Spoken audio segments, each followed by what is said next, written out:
We have a real special opportunity for you to hear a very special person speak to you today who's dedicated his life to establishing a business that really has said that it's important to get a message to young people of what's important in life and what he's learned from his life experiences, which have been very impressive. I wanted to set a few ground rules. We asked for maybe seniors so we wouldn't have to deal with a lot of silly behavior because you guys are about to get out there and you're working jobs and you're driving in the snow and you're doing all those things that show you're responsible. But would I ask you to take your headphones off, turn your phones off, put them on mute, if you could do that now so we won't have any phones ringing during the presentation. And ask that you watch your conversations, your sidebar conversations, and that we give our guests the best of what Piscataway High School has to offer. And I've always been very impressed since I've been here, and I know I will continue to be as we go through this presentation. So, Mr. Algood, could you give the students your background and why you've made a commitment to do this type of work for young people? Sounds good. Thank you. Good morning. Good morning. Usually most people clap or throw money. Okay, that's right. First of all, those are great ground rules. All that is super. I made a decision to come and say hello to you this morning for a few minutes. The first thing I want you to understand about me is that tomorrow is not guaranteed. So I take today very seriously. I wouldn't be standing here unless someone, as I sat in your seat at one point, seniors, someone walked into my life and said they wanted to invest in me. I wouldn't be here. So you have to make a decision today. As you sit here, you can bother the person next to you with some conversation, because obviously you know more than I do, even though I've been down the road of success a little bit longer than you. Or you can make a decision today. I might have one thing to say that might change your life, especially seniors, because you're about to go in the real world. I own 3 companies. I'm the CEO and founder of 3 companies, which means what? Which means what? No. Come back, class. It doesn't mean, it's not about money, because money reigns on me. That's not the issue today, because I've done the work. I said I'm the CEO founder of 3 companies, which means I'm the boss. I write all the checks, I sign all the checks, but I get the biggest check. It's my vision, and it's my company. See, what you got to understand as you laugh and joke and all that, I hire people and fire people every day. So you need to understand something. Some of you failed your first interview when I walked in the room. And there's people watching you every single day, seniors. And you're going to go out in the real world and ask, why can't I get what I want? And you don't understand, you haven't made the right presentation. Most of you don't even know who I am. I can write a letter today to help you get to Syracuse University because I'm an alumni. I went to the NFL for a few years. Then I found out that NFL stood for not for long. After a few years, because I thought I'd play forever. But what really bothers me is as young people, no one's telling you the truth. You're failing your interviews every single day here. Every teacher in front of you could make a phone call or write a letter to change your life. And yet no one respects that. Every administrator could change your life with a phone call or a letter. And no one respects that. Yeah, you're going to go into real life thinking you're ready and armed to take on real life, and yet there's people here who can help you get where you want to get to. See, I didn't understand as I sat in your seat. I thought all adults were just getting in my business, telling me stuff I didn't want to hear. And I didn't want to jump into that right away, but obviously some people need to hear that. So I'm here today for one person. See, because there's one person here today sitting in the seat saying, I want this today. I want to hear this voice today. I want what this guy has. I want something that he's giving away today. I want him to tell me it's okay to be educated. I want him to tell me today it's okay to dress up. It's okay to dress right. It's okay to speak right. It's okay to be smart. That's what I'm here for today. It's okay.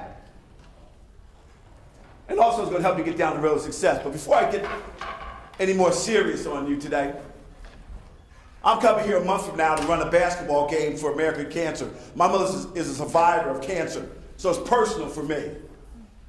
But I'm bringing 10 guys in from the NFL to play basketball here against your teachers, parents, coaches, and some kids who are going to go to a lottery and have a moment. See, I'm about magic moments. I'm going to bring NFL players in here a month from now who are alcohol, drugs, smoking free, and college educated, because that's a decision. All of you are going to be exposed to it if you already haven't. I had drugs, alcohol, cigarettes thrown at me, early pregnancies thrown at me. I had gangs thrown at me, crime thrown at me. But I had to make a decision. Was I going to get involved? Did it have anything to do with me getting to the NFL? Answer was no. Second thing was that I wasn't going to disappoint my mother or my grandmother, who had my life in their hands. See, today, when I leave here today, I'm not going to worry about a thing anybody else says. I'm going to get in my car, I'm going to ask one question. Will my grandmother and my mother be proud of me today? I don't care about anything else. I don't care what anybody else says to me. That's the answer I want. See, who's holding you accountable today? My mother said, when I make a decision every single day, all day, make believe I'm standing next to you. How would you act? How would you talk? How would you speak about other people? How would you carry yourself? How would you dress if your mother was standing right here or your grandmother was standing right here? See, I don't know what you need to do to be great, but that's a decision. My mother held me accountable every moment of every day. My name is Algood, Lonnie Algood. There's only one Lonnie Algood. There's 6 million people in the world. There's only going to be one. I'm special, one of a kind. I don't compare myself to anybody. I don't use anybody as a parameter if I'm successful, if I'm doing things right, because there's only one me.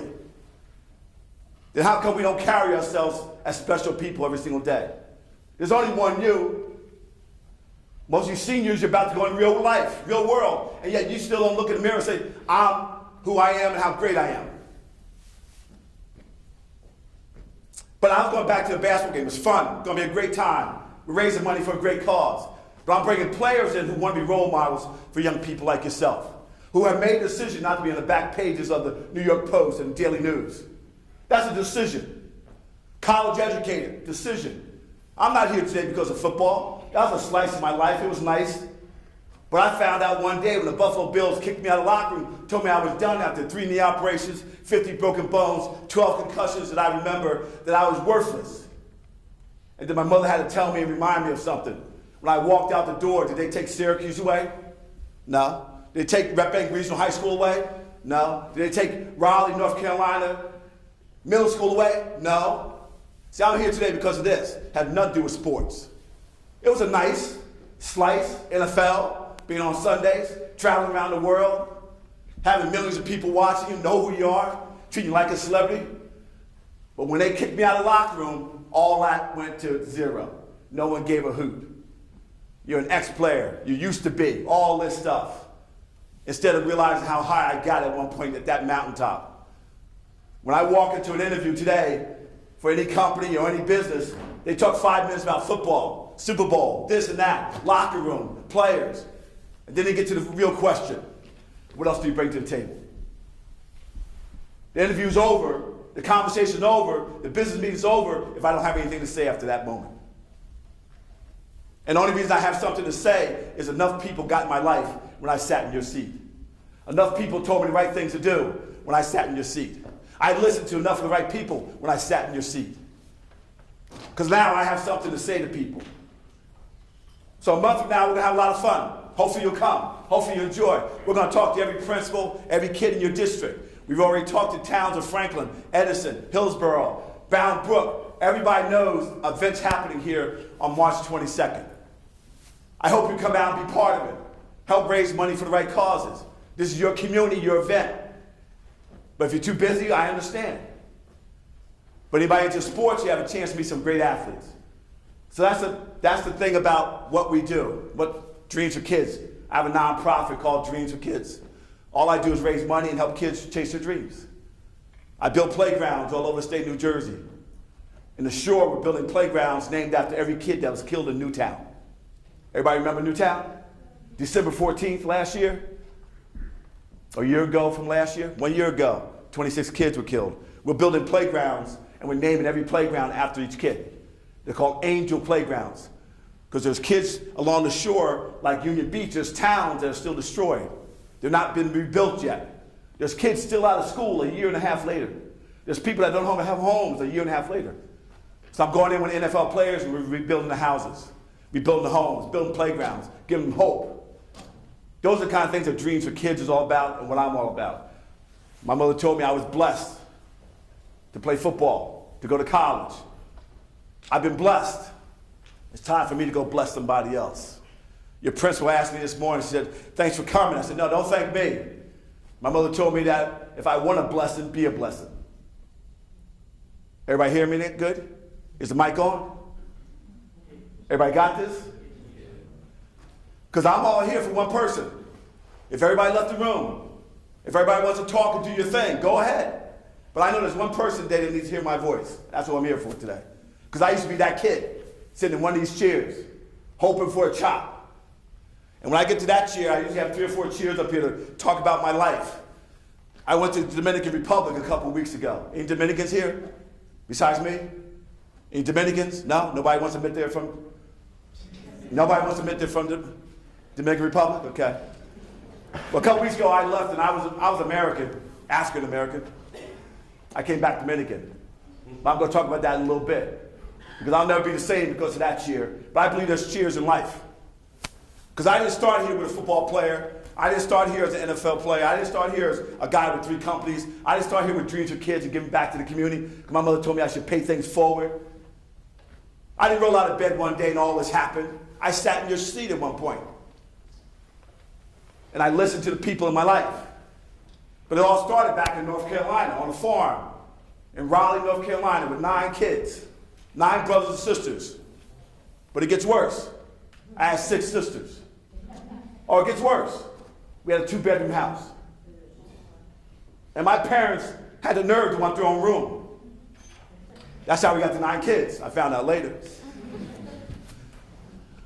9 was in one room. My sisters had bunk beds. I had 2 brothers. We slept on the floor, on a blanket, because my mother told us that it would make us tough for life. I found out later when I got old enough to ask her the question, why didn't we have beds when I was younger? She said we ran out of money. And I want you to feel bad for me, because I'm doing okay today. See, I got S's in my life now, S's. See, I got bank accounts with an S. I got houses with an S. I got a daughter who's 15 going on 30, Samantha. Wants to be a singer, dancer, actress. Wants to be the next Beyonce, because Beyonce's getting old. But my daughter's 15 going on 30. She's gorgeous, beautiful, and it's all my fault. I got to deal with it. I'm outnumbered at home. Girls run the world, as Beyonce says. Like ladies, you run the world, right? Can any lady tell me why you run the world? Anybody, any lady, can you tell me why you run the world? Ladies. I know you're smart. I know you're gorgeous. You're the most beautiful creatures on the planet. Don't lose it now, class. Hang with me. Ladies, why are you so powerful? The guys don't want you to know this because I've been in the locker room. I've been in the huddle. I know how guys think, how they act. And I used to be a guy, then I got married. I got trained. I used to be a guy. Ladies, come on. Someone tell me your seniors. Where's the seniors? You're about to go in the real world. Why you run the world? Ladies, is anybody, come on, ladies. You know you run things. Can any lady here tell me why you run the world? I know you have babies. You don't, oh, come on, stand up. Why you run the world? What's that? You know how to do what? Hold what down? Talk to me in English now. Remember? No, I'm just throwing this out there. When you go to the interview, you're not holding nothing down. You got to talk to me. I own companies. You're being interviewed. Don't just throw this language at me. Hold what down? Talk to me, what? I know you can multitask, because guys have one thing, they see through your eyes. Guys, hunters, they hunt. That's what guys do. Come on, guys. You hold it, what down? What do you say, hold it down? I know you do, because you multitask, right? Ladies, you multitask. Well, here's the thing. See, I have a daughter. My son, Tori, is 12, going on 6. My daughter's 15, going on 30, okay? In my house, there's 2 different worlds. My daughter's a straight A student, A-, she's upset. She does her projects 2 weeks in advance. I don't even have to ask her. She's on it. As you say, she holds it down, right? Go in her room. She got pictures of Beyonce all over the room, because that's her dream, right? Her room is immaculate. She loves this purple, off purple thing. I forget what color it's called, but it's all purple. And everything's in that room is purple. And it's all in place. And everything's clean. That's her room. Then I go to my son's room, looks like a cave. It smells real bad. He's under the blanket somewhere. I hope he hasn't worn the same clothes for 5 days. I hope he's taken a shower the last 2 days. He's in there somewhere. 2 different worlds in my house. My son, I gotta be on him every single day. Have you done your homework? Have your projects ready? Are you ready? Dad, don't worry about it. He says, when he gets C's in class, he says, C stands for cool. Hang in there with me. See, I got 2 different worlds in my house. But why are girls, see, my daughter, I had to let her know the truth. I used to be a guy in the locker room, in the huddle. I saw a world through my eyes. I used to hunt. I was a guy. That's how I was taught to hunt. See, now I have a daughter out there. You can't hunt like this anymore, guys. I got to protect my daughter. So I told her everything there is about guys. Everything. She's been armed. I'm not afraid to let her go out to the real world because she's been armed. I hope all the ladies here have been armed. Even though no one can tell me why you're so powerful, which should be the first thing you learn. But my daughter knows everything. So when that guy drives up to my house now, 18 years old, driving his car for the first year. My daughter's 15, runs down the steps all excited about that date with the senior. And his hat's on backwards, pants falling down, hip-hop music playing, looking like Chris Brown, wheels going backwards. And he blows the horn. Let me ask another question. He blows the horn, ladies. What's wrong with this picture? Ladies, talk to me. What's wrong with the picture? I know you've been excited. Some of you seniors have been through this. He rolls up and thinks he's cool. He's got his sweet lines. I got my daughter on the date. Told her what she wanted to hear. But my job is what? As she runs down the steps, what's my job? What's my job? To protect her. So I'm at the front door holding her back because she's all excited. And the guy has to come, turn the car off, come to the door and say, Mr. Algood, it's nice to meet you. Present himself to me. That's my job, is to protect her. But she's already been armed. He doesn't know that I've sat down with her hours on end and told her everything there is about guys. He doesn't know that she's been armed. Because here's the thing, she knows. You know why women run the world? And ladies, don't ever forget this. This is number one principle. Guys don't even want you to know this. They're probably mad at me right now, probably let out to me secrets already. They might have to act differently today when they come at you. But ladies, this is powerful. I know, guys. I know don't distract the ladies. I know you don't want them to hear the secrets. Okay? But when I got a daughter, it changed everything. I want every young lady to be powerful because our young men need for you to be powerful today. Our young men need for you to up your standards today. Because no guy, and I ask the ladies all the time, why you run out with a guy that can't keep his pants up? My mother said someone invented a belt. And the girl said, but Mr. Algood, he's so cute. I know. But he can't keep his pants up. He spends 50% of his day pulling his pants up. And what's that get you? Because you know when you see Lil Wayne with his pants around his knees at spring break, you know he's making $1 million. But when he goes to a meeting to sign the contract, he has a 3-piece suit on with 3 lawyers. But you don't see that picture. You just see spring break with his pants down by his knees. But he's making $1 million because someone's paying him. And then we copy him, and I gotta ask you a question, how you doing? Because some of you failed your first interview when I walked in this morning. See, some of your teachers can't even recommend you to somebody because they can't put their name on you. Because for 4 years you've been here and you haven't earned it. But you don't know that. Hundreds of doors and windows should be open to every one of you right now. By the adults in your life. I know 100 people you don't know that I can make a phone call right now, open up doors and windows for you. But let's get back to the ladies. Ladies, most powerful thing. Why are you so powerful? Is that, and remember this, nothing happens in life unless you say yes. Now let that marinate for a little bit. Let it come in. All that other stuff is good, ladies, but nothing happens unless you say yes. And if it does happen, it's illegal. Oh, let's wake everybody up here today. Ladies, does everybody have that one? So don't sit here and ever tell anybody you can't control anything. Don't tell anybody you're not in charge. Guys who walk around here think they're all that. But nothing will happen unless you say yes. So who's in charge, ladies? Okay, come on now. Talk. Say it loud and proud now, ladies.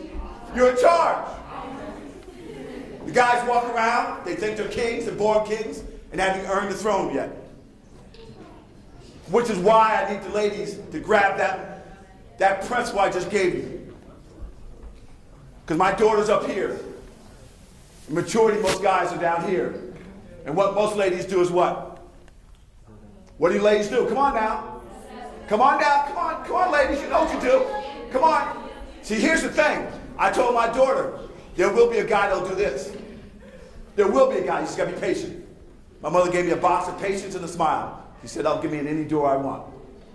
See, I thought my mother was talking Chinese most of the time when I was younger. I didn't understand what she was talking about. Box of patience and a smile. She said, if you tell the truth, you don't have to remember words you say. I don't want anybody to miss that. Tell the truth, you don't have to remember words you say. So when you leave here today, you go to lunch and you start talking to each other, you got to ask yourself a question. Am I telling the truth? Am I passing rumors? Am I gossiping? Because right now, as seniors, the one thing you know right now is that you know the difference between right and wrong, right? Hello, seniors. Right and wrong. We know the difference? Yes. Then why are you doing so much wrong? All right, come on now. I'm going to ask you a tough question. Why are you doing so much wrong if we know right and wrong? Tough question. Why are we doing so much wrong? Because we feel like we could do it without consequences. Ooh, powerful statement. He says we can do wrong because there is no consequences. Well, let me take you back to my house. 9 kids. We had a well, so we had water outdoors. We had an outhouse. Anybody know what an outhouse is? Yeah. I was in Edison yesterday talking to 4th and 5th graders, and a girl stood up and told me that our outhouse is an ugly shack out in the woods somewhere with a hole underneath it. When the hole got filled up, you had to move the ugly shack. Well, we had an outhouse. No indoor plumbing. A well, no running water. 9 kids. My parents worked in the fields. They were sharecroppers. We worked the fields so that we had a place to live.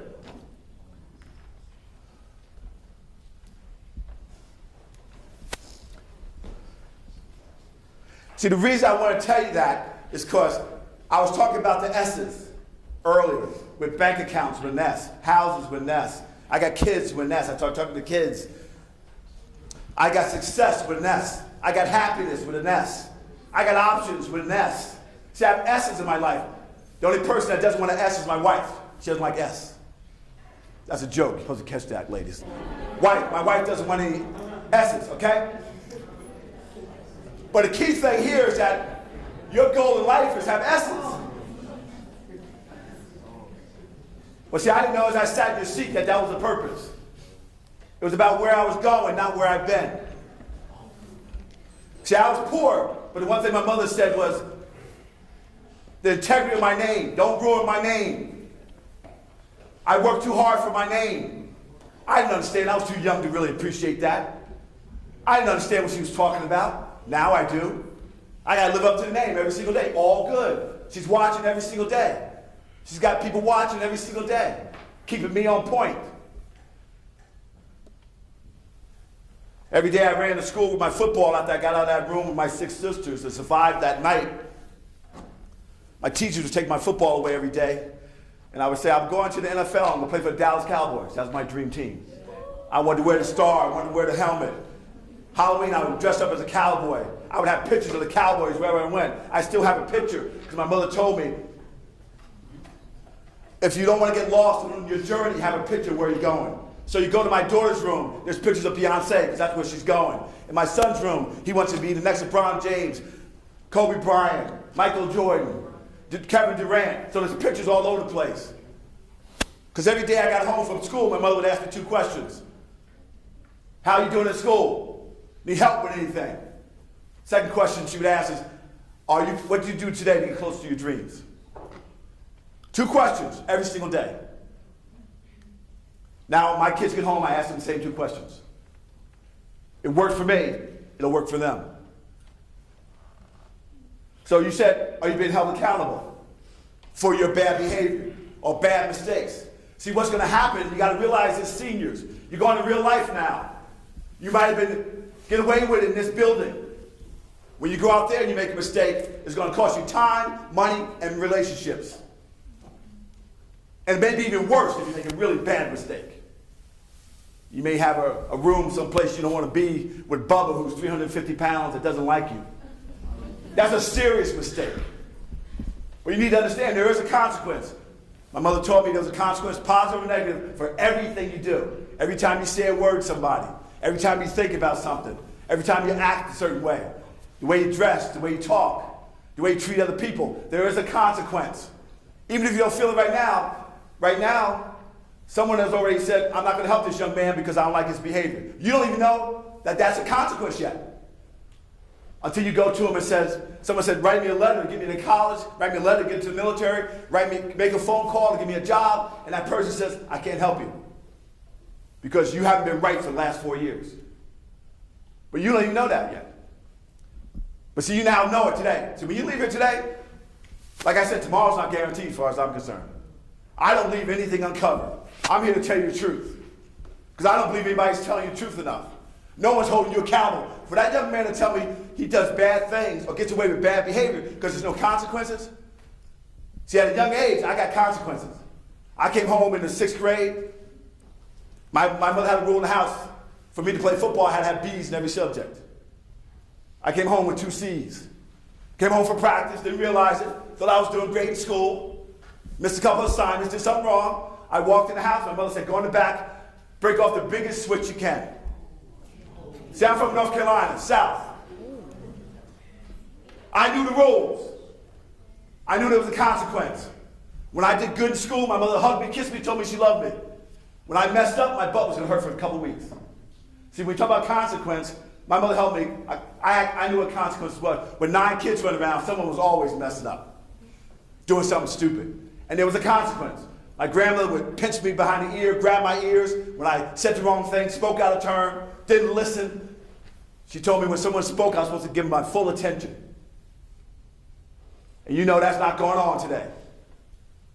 Whether you think it's all about you, your cell phone's getting in the way, computers getting in the way, technology's all over the place. You know we're not respecting ourselves and other people. I walk in the grocery store and the cashier's on the cell phone. What's that all about? The person on the phone is more important than doing your job. My mother would have dragged me out of there, gave me a whipping in public, and told the person to fire me.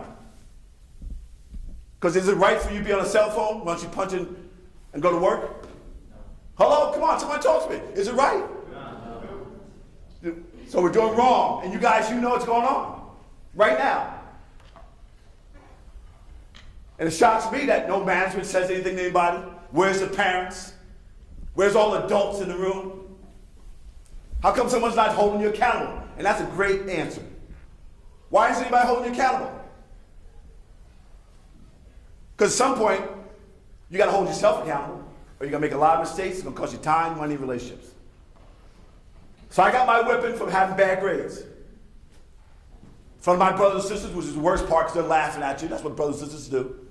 I'm getting my whipping. My mother says this to me as I'm screaming. She says, this hurts me more than it hurts you. I didn't understand what she was talking about. I thought she was talking Chinese again. I'm the one doing the screaming, but it hurts her more than it hurts me. Here's why. Because I let her down. I let her down. The worst thing she could say to me was that I lost all confidence in you. I've lost respect for you. You've disappointed me. All that Italian stuff. We weren't even Italian. All that grandmother stuff that was tough. She would say that to you, and it would just hang there. Because she expected me to be great. She kept saying to me all the time, you were born for greatness. What day are you going to decide to be great? See, these are choices we all have. If you're not the best student today, make that your decision today. If you're not the best person today, make that decision today. Because my mother told me I was 3 parts. First, character, who I was when I left the house, how I represented Algood. Second, my academics. As I sat in this chair, how hard was I going to work? How great was I going to take all the knowledge people were pouring into me? And third, my gift. In my case, my gift was football. I didn't understand that football, that the NFL, National Football League, didn't stand for that. It stood for not for long. I didn't understand that. But my mother did, my teachers did, my coaches did, and my nosy neighbors did. See, I didn't get here by myself. I had a team of people in my life, all adults that I didn't want. My grandmother was in there, my coaches, my teachers. I couldn't be here without a teacher. Seniors, you got to this seat that you're sitting in, but someone helped you get here. You didn't roll out of bed. See, usually I have 4 or 5 chairs up here because one chair should be a high chair. There was a point that you know that you need to know how to poop and take care of yourself. I know you forgot it already, but someone took care of you. Someone helped you walk. Someone helped you with your first bikes.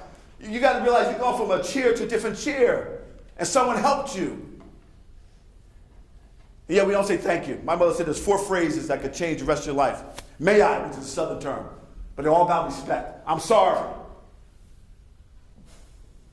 Please. I don't even hear that anymore. Please.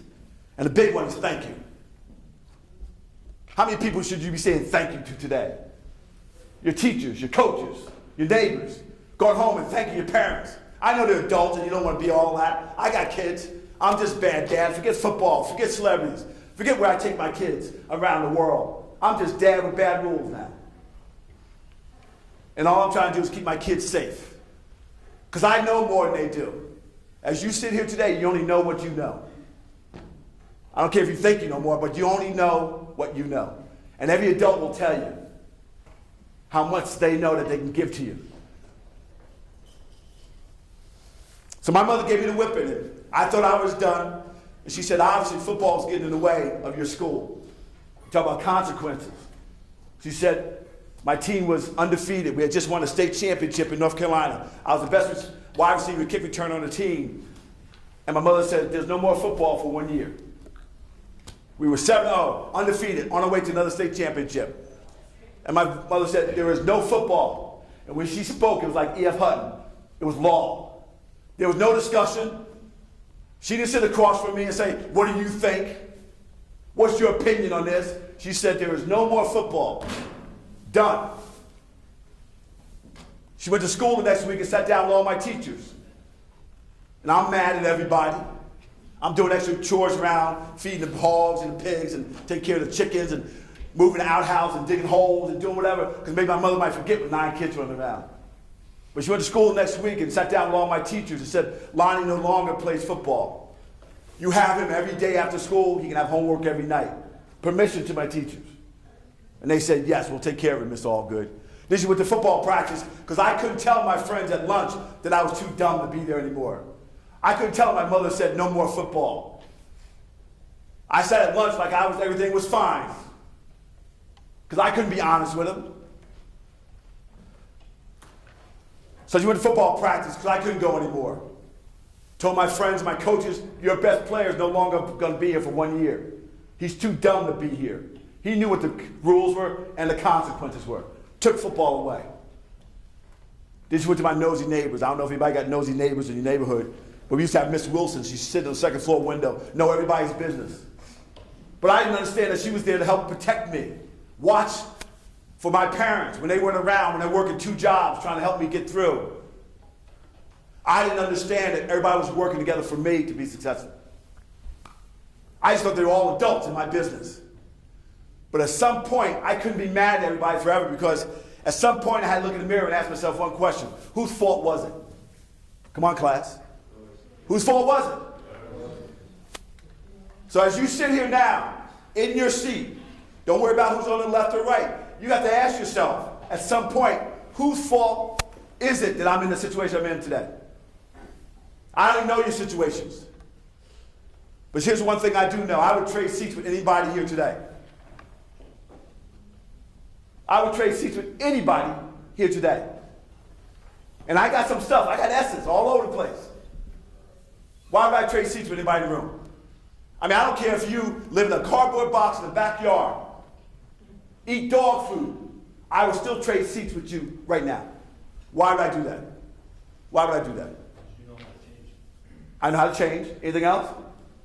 Why would I change? You believe in yourself, you know you can make it back. Okay, excellent. Anybody else? Why do I trade places with you right now? I'm still young, but well, you have a gift. You are young. Why do I trade places? I've learned from my mistakes. Who in here would trade places with me? You would trade places with me? Why would you trade places? I got money. Okay. All right. Anything else? Who else? Anybody else would tell me why they trade places with me? Anybody else? So no one else will trade places with me today. Everybody loves themselves, loves their situation. You don't think mine might be a little bit better? He was honest about the money. Why wouldn't you trade? Would you trade places with me? I got a family. Oh, you'll have one too. You don't have to do that. You don't have to do that right away. Oh, you don't want to go. You don't want to go through the. You don't want to go through the birth and all that stuff, right? Is that what it is? Go ahead. You want your own success, okay? So you wouldn't trade places with me, okay? Good.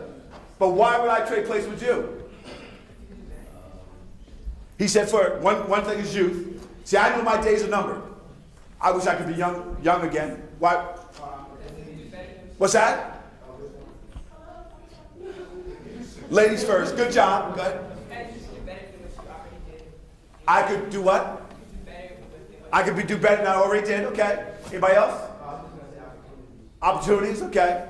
Here's why. I would trade places with anybody here right now. Because I made mistakes.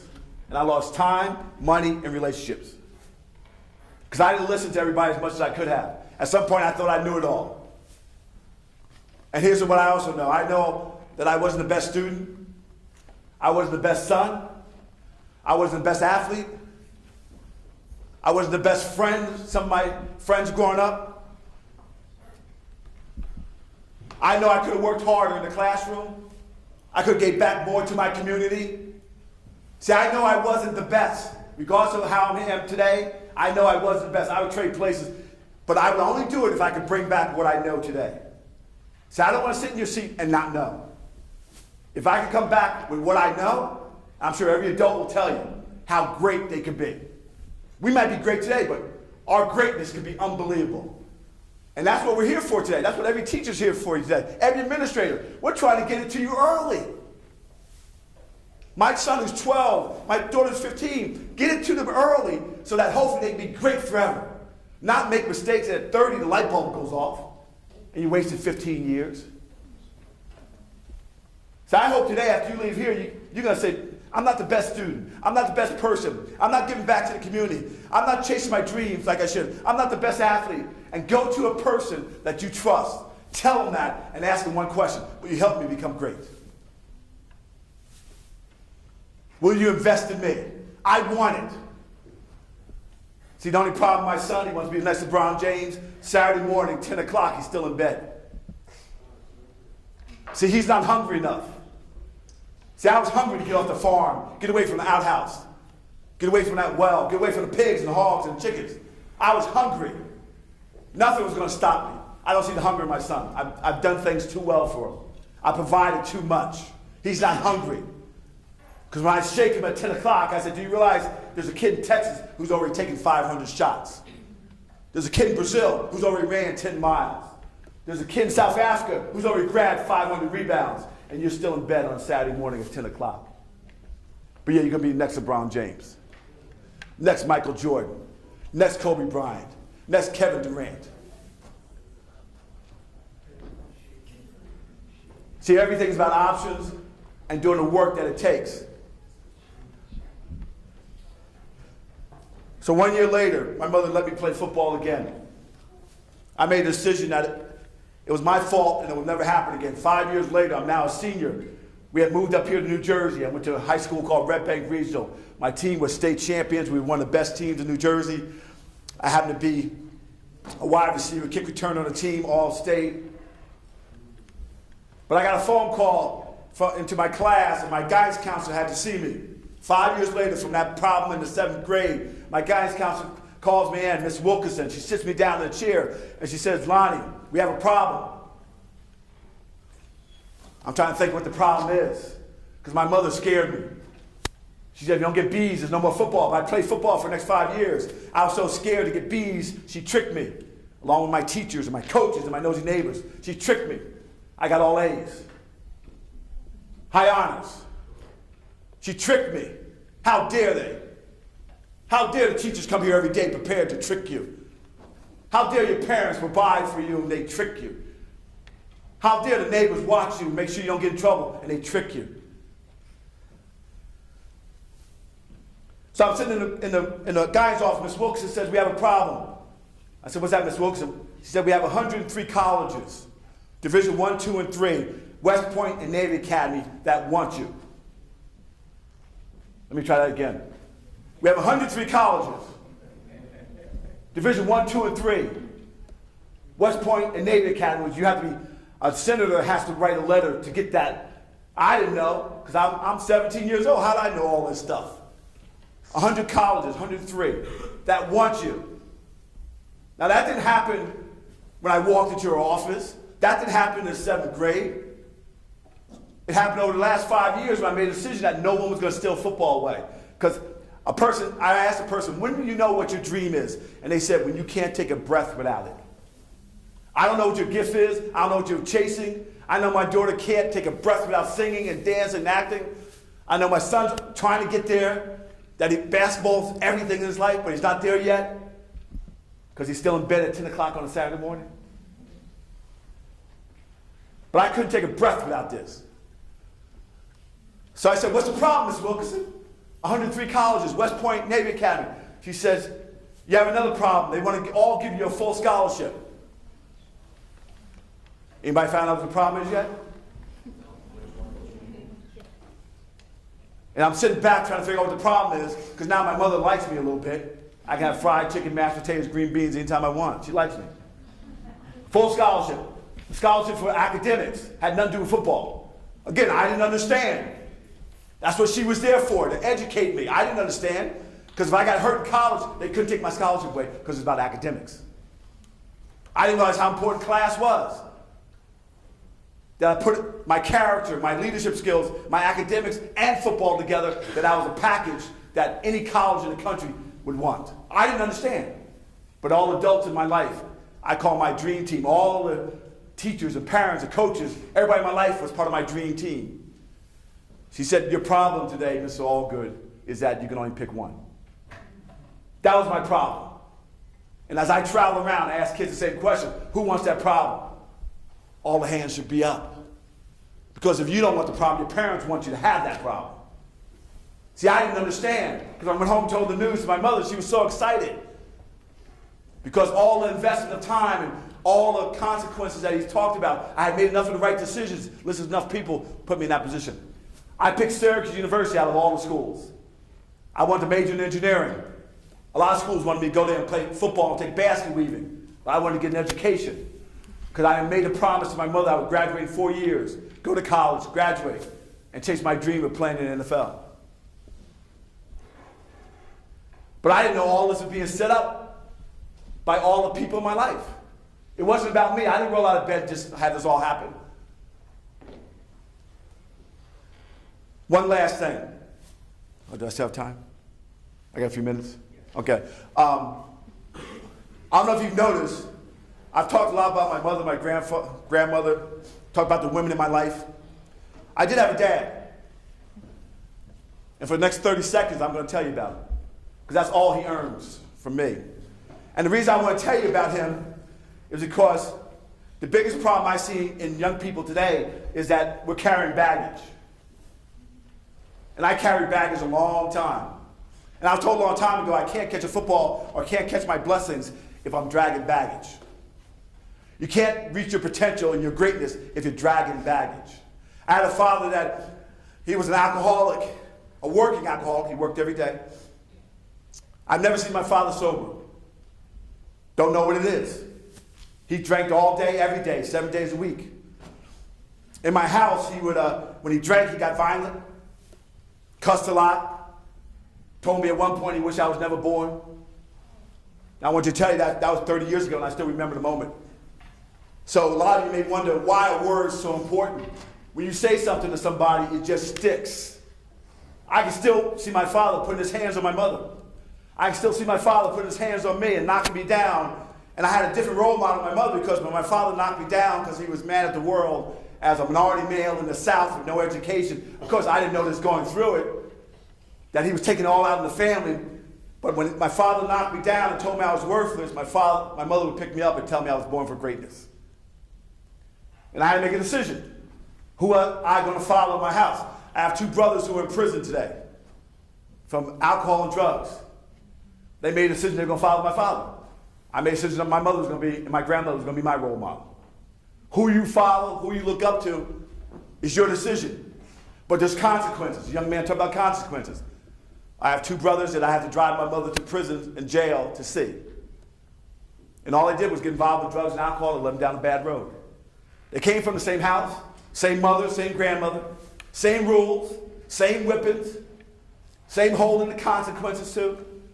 My mother dragged us up to church 4 or 5 times a week. I don't know about anybody else here. I thought we were there so much I thought we lived there. But that was her way of building a foundation, a belief system, that the hell we were going through with my dad, that we could live through because there was going to be something better. And the only reason I tell you that, I'm not bragging about Dad. If you're going through some stuff or you got a situation, I went to my football coach and he became my dad. He became my male role model that I could believe in. And he's still my role model today. He's retired down in Florida, and I call him once a month, Coach Stranger. But he stepped into the gap that was vacant. But the other thing I want to let you know is I miss my dad today. He's gone. He got drunk one day, fell down a flight of stairs, hit his head, killed himself. Because I wish I had that relationship with him. I make sure my son has that relationship with me. But I miss that. And I know there's a lot of missing dads in a lot of households. But we have to make a decision. We want to talk about choices and consequences. You got to make a decision. Am I going to be great anyway? So I went on to Syracuse, became an All-American wide receiver, kick returner, drafted by the Cincinnati Bengals. Tore up one knee, got traded to the New Orleans Saints, tore up another knee, got traded to the Buffalo Bills, and at one point they showed me the door. At that point I was glad I had Syracuse and Red Bank Regional, had Raleigh Middle School, Raleigh Elementary. And my mother's taught me all along the way what was important, because I played Pop Warner, high school, college, pro, ran around the Super Bowl. Unfortunately, the Giants showed up. And my mother's never seen me play football. Could care less. But in the 5th grade graduation, she's in the front row. 8th grade graduation, front row. High school graduation with honors, going to Syracuse, front row. College graduation, 4 years, spent 2 summers up there to graduate with a degree. My mother's in the front row. She took my diploma, said she earned it. I haven't seen it since. But the message of all that is that every time she was in the front row was at my graduation, was not at a football game cheering for me to score a touchdown. She knew lifelong education was the key. So as you sit in these seats today, don't get senioritis. Don't give up on school now. Finish strong, because this is all about you and where you're going to be 5 years, 10 years from now. And here's the last thing I want to talk to you about. Because I'll never be the same because of this chair. I could have 5, 6 chairs up here about where I've gone through and what I've done. But 3 weeks ago, I went to the Dominican Republic. Been gone for years. I raised enough money, we took 150 people to the Dominican from my church and a couple churches in the area, in Edison and Piscataway, Franklin. And I got on a plane, flew 4 hours to a paradise, which I thought was paradise. I've been there 5 times with the NFL, 3 on cruises, 2 on golf trips. We land, get on a yellow bus, we go 3 hours in, because I'd never gone 3 hours into the island. And here's why I want to tell you this real quick. Because we went there to build churches and schools and houses for people that don't have them. I walked into a village, met a kid named Juan. He's 12 years old, no school, no teachers. Doesn't know what electricity is. No electricity. When it gets dark, the only light they have in the village is from stars. We bring them flashlights and candles and all that kind of stuff. But here's a 12-year-old boy, you got cell phones, he doesn't even know what electricity is. And we're not talking about a third world country. We're not talking about Haiti, which is in bad shape. We're talking about the Dominican Republic, which has most of the best baseball players in the world come out of the Dominican Republic. So I go to the village and we're doing basketball and football clinics for the kids. And I'm on the bus, and I got an interpreter named Maria. She's going to be a doctor without borders. If you don't know what that is, that's a person who travels the world, helps sick kids. So she's a sophomore in college. She's my interpreter because only Spanish, the main language there is Spanish. Some with Haiti is Creole, but mostly Spanish there. So we go into the village on the bus, and she asked me questions about the United States because her dream is to come here one day because she's been told that all your dreams come true here. So all the kids there hope to come here one day, have all their dreams come true because they've been told everything here is great. And she goes down this list. Everybody has cell phones and computers and have teachers and schools. And each student has a desk in the class. And she goes through this whole list, boats and cars. And you got indoor plumbing. You got running water. You got hot water. And she's going through this list because I hadn't done my homework. I could have Googled all this, but I didn't understand that I was going to a village that didn't have hot water. This kid's 12 years old and never had a hot shower. I took things for granted when I went there. How much we have here. So she's asked me all these questions. She gets to the end and she says to me, and I'll never forget this because I'll never be the same. She says, with all the stuff you have, and as you're talking to the kids, can you ask them this question? Why aren't they happy? With everything we have, why aren't you happy? And some of you came today and complained about being here.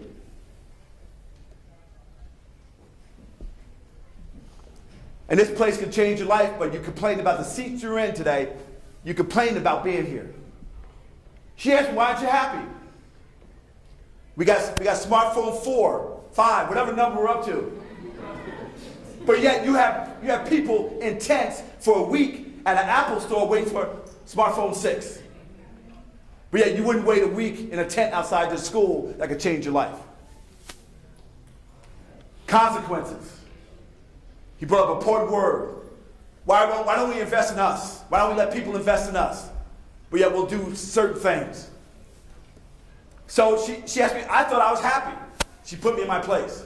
But what she was doing was she was preparing me for the kids who were coming. 500 kids show up for this basketball clinic. 450 outdoors, 95 degrees, asphalt. We're teaching basketball and football because the main sport there is baseball. And 450 don't have shoes. The other 50 have flip-flops. My son plays basketball. He has 20 pair of Air Jordans in the closet. Doesn't know which pair to wear.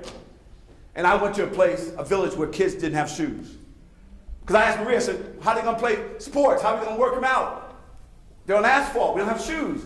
She said, Ms. Algood, they don't have shoes. No, I said, why did they bring their shoes? She said, Ms. Algood, they don't have shoes.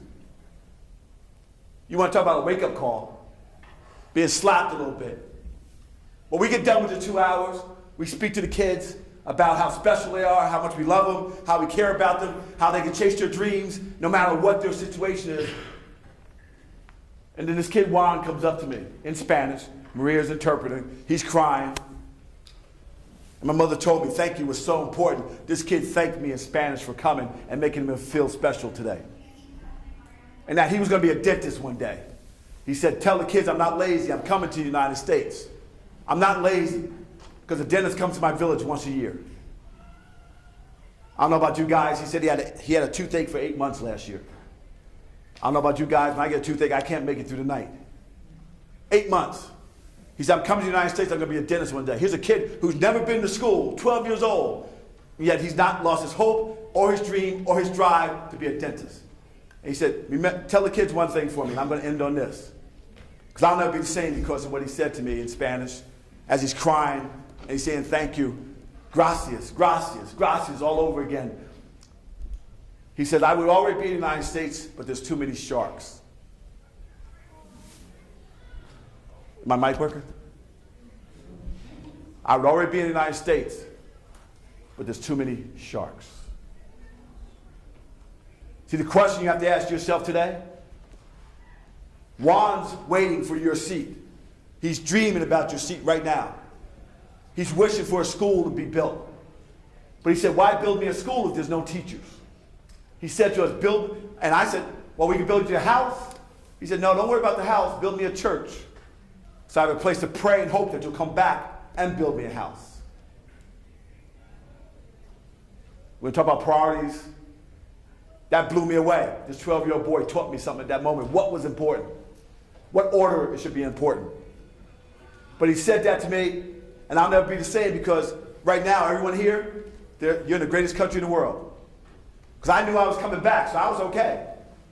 Hot showers, food, education, teachers, opportunity, jobs, start your own career, start your own business. And yet there's a kid named Juan in a village right now in Dominican Republic dreaming about your seat. To have a shot at his dream. And there's no sharks in your way. So what we have to end with is that what's holding you back from being great today?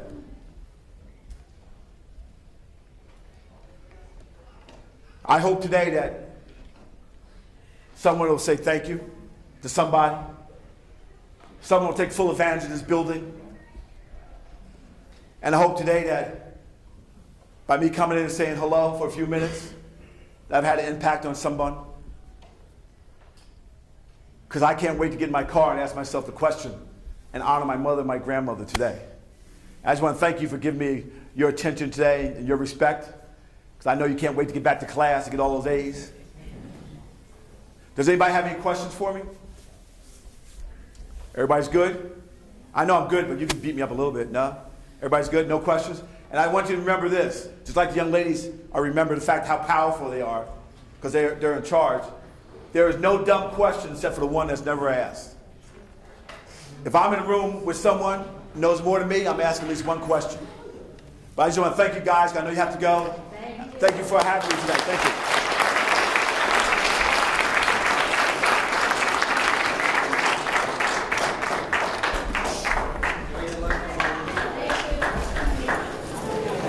Go kick butt.